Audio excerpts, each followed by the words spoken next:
episode of Chase for the Checkers, a NASCAR betting show.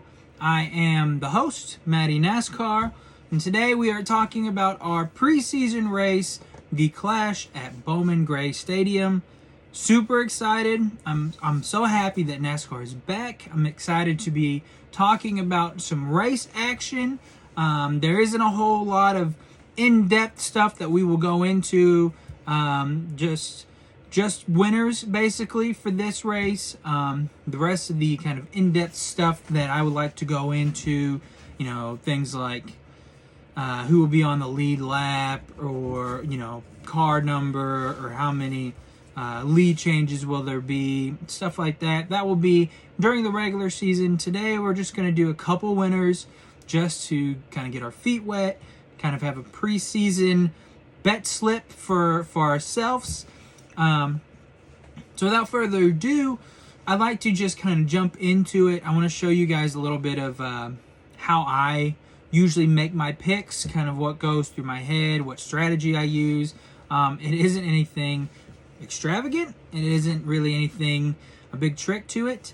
It is a lot of vibes and just going off of what I've seen in past races. But the one thing that I do a lot, and that I recommend you do, is I follow iFantasy Race, my guy Ryan at iFantasy Race. I'll put that like up here somewhere.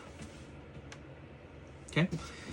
Definitely recommend giving him a follow. He's got tons and tons and tons of different stuff on his Twitter X page, and he's got a website that has a whole bunch of past performances and stats and things for you to just get. If you're like me and you're just a big stat nerd about NASCAR and things like that, it is like heaven. Definitely recommend doing that. That's what I always will look at to kind of get an idea of who I like for the week.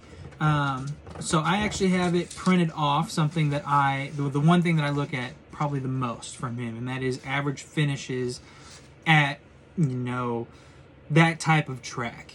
So for this race, I have a printout of the NASCAR quarter mile average finishes. Okay, so this will be the 3 LA Coliseum races and last year's Bowman Gray. Okay, so this is what I've got right here. I will usually share it myself, but if you just want to get it straight from the source, again, highly recommend following him. So I'm a big physical copy guy. I also have access to a nice printer at work. Don't tell my boss. And I like to print this off and just have it to actually have something to hold and to look at. So I want to go over maybe just the top 10 average finish guys here, and then we'll look at some of the odds, compare and contrast, and try to make some picks. So we have Austin Dillon, who has an average finish of 2.5, but he only has a third and a second in the first 2 races at the LA Coliseum. Nothing for Bowman Gray or the last race at the LA Coliseum in 24. You got Kyle Busch with the second, third, second at LA, and then 15th last year at Bowman. He's got a 5.5 average finish. Then you have Joey Logano, first, 16th, 4th, and 4th with a 6.3 average finish. Cole Custer, but it's just one race, and it was the first Coliseum race. He's got an average finish of 7th.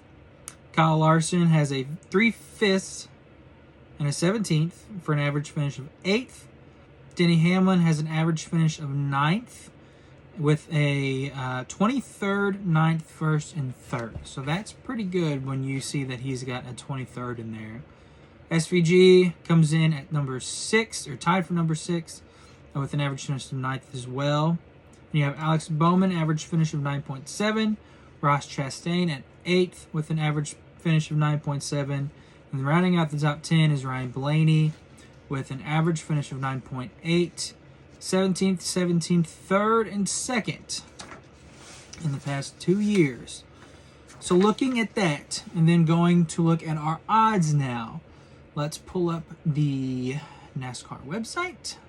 Go to Bet Center, and it pulls up the Action website here, and it will show you the odds, and it will show you best odds. So I like using this tool a lot just to see where I can get the most bang for my buck, because I do like to shop around.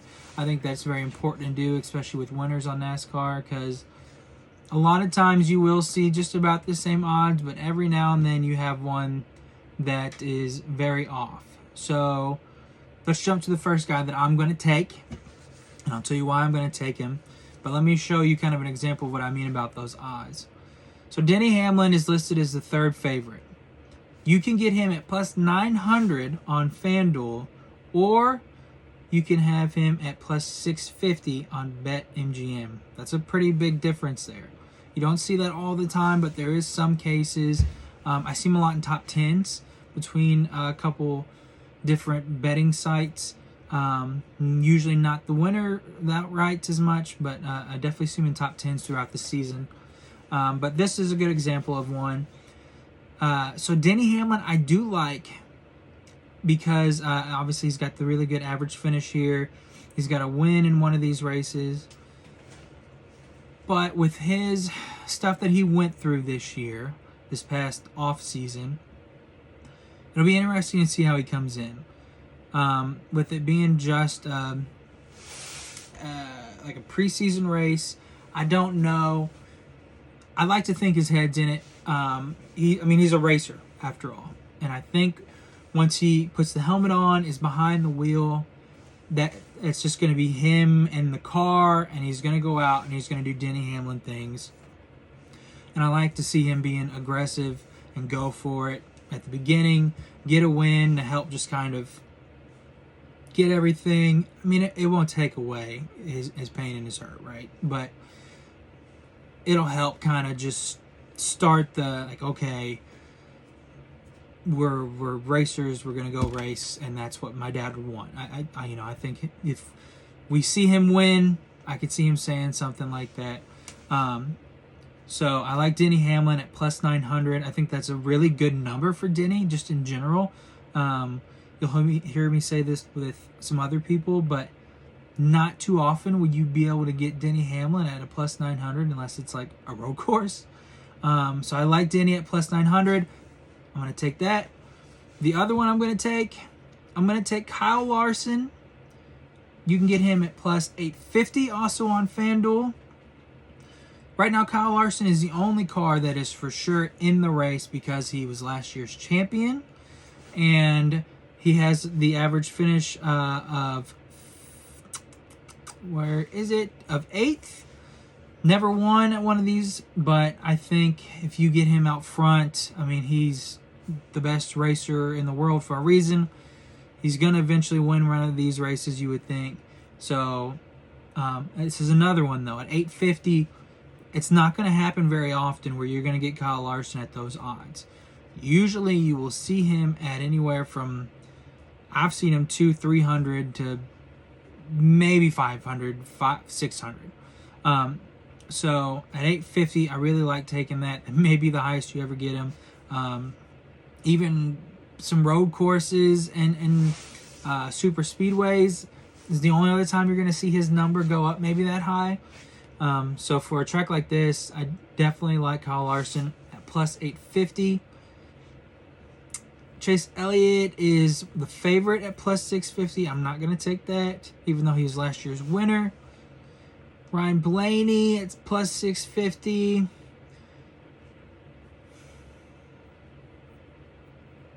I'd flirt with that one.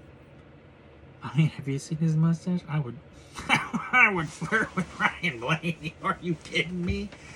Anyways. But at plus 650, maybe. We might come back to that. I'll tell you who I like because of the odds is Ryan Blaney's teammate.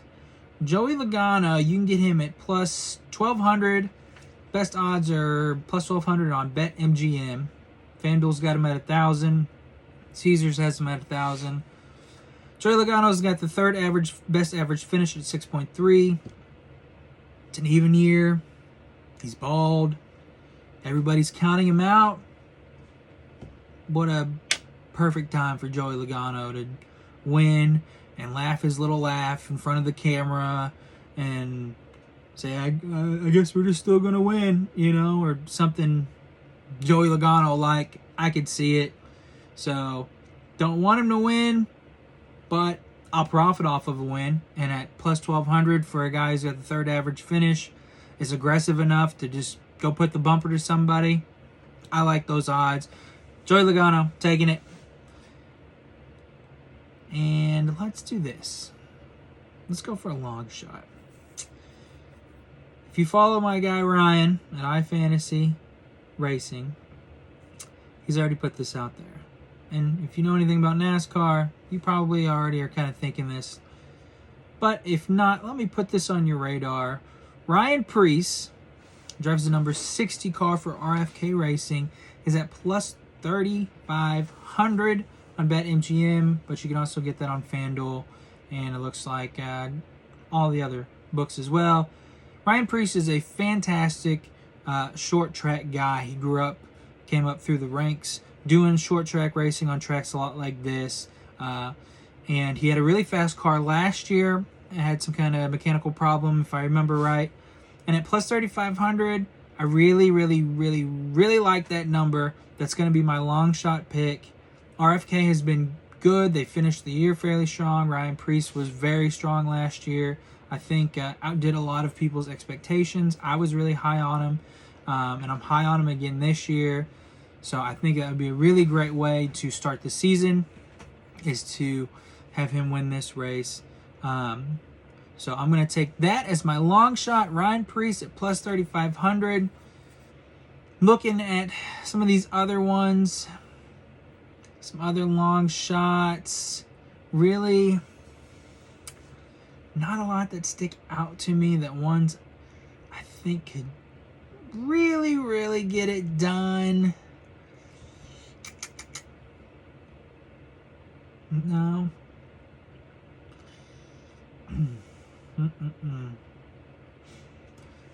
So I think that's going to be it. I think those are going to be the guys that I go with.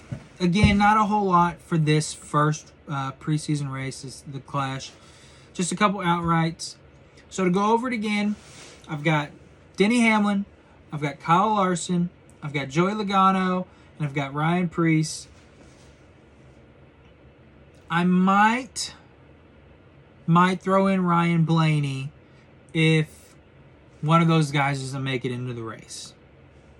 That's what I'm going to say. I will throw in Ryan Blaney if one of those guys doesn't make it into the race. That'll be my kind of contingency plan. But right now, we're going to stick with that 4 and have Ryan Blaney kind of hanging around in case we need to throw him in.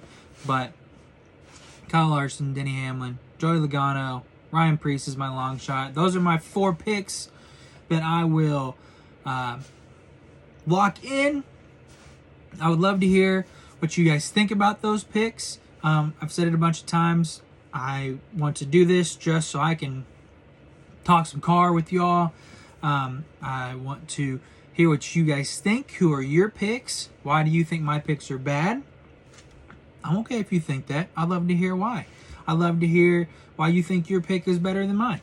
Okay? So, if you're not following me on my other Twitter, that's just Maddie_NASCAR. I'll put it up here. And follow me there, and we can talk there or comment on this. Either one. Would love to hear from you guys, because I have to do it. The whole social media thing, like, subscribe, all that stuff would be really appreciated, just so I know that you guys do like it and you're enjoying the content, because I am enjoying putting it out there and, and talking to you guys. So yeah, again, NASCAR's back. We're back. And man, I'll tell you what, they just keep doing a bunch of right things. I'm so excited for this season. Hope you guys are too. And hopefully we can start this season with a little bit more money in our pockets by picking a winner. I think I picked a winner out of those 4.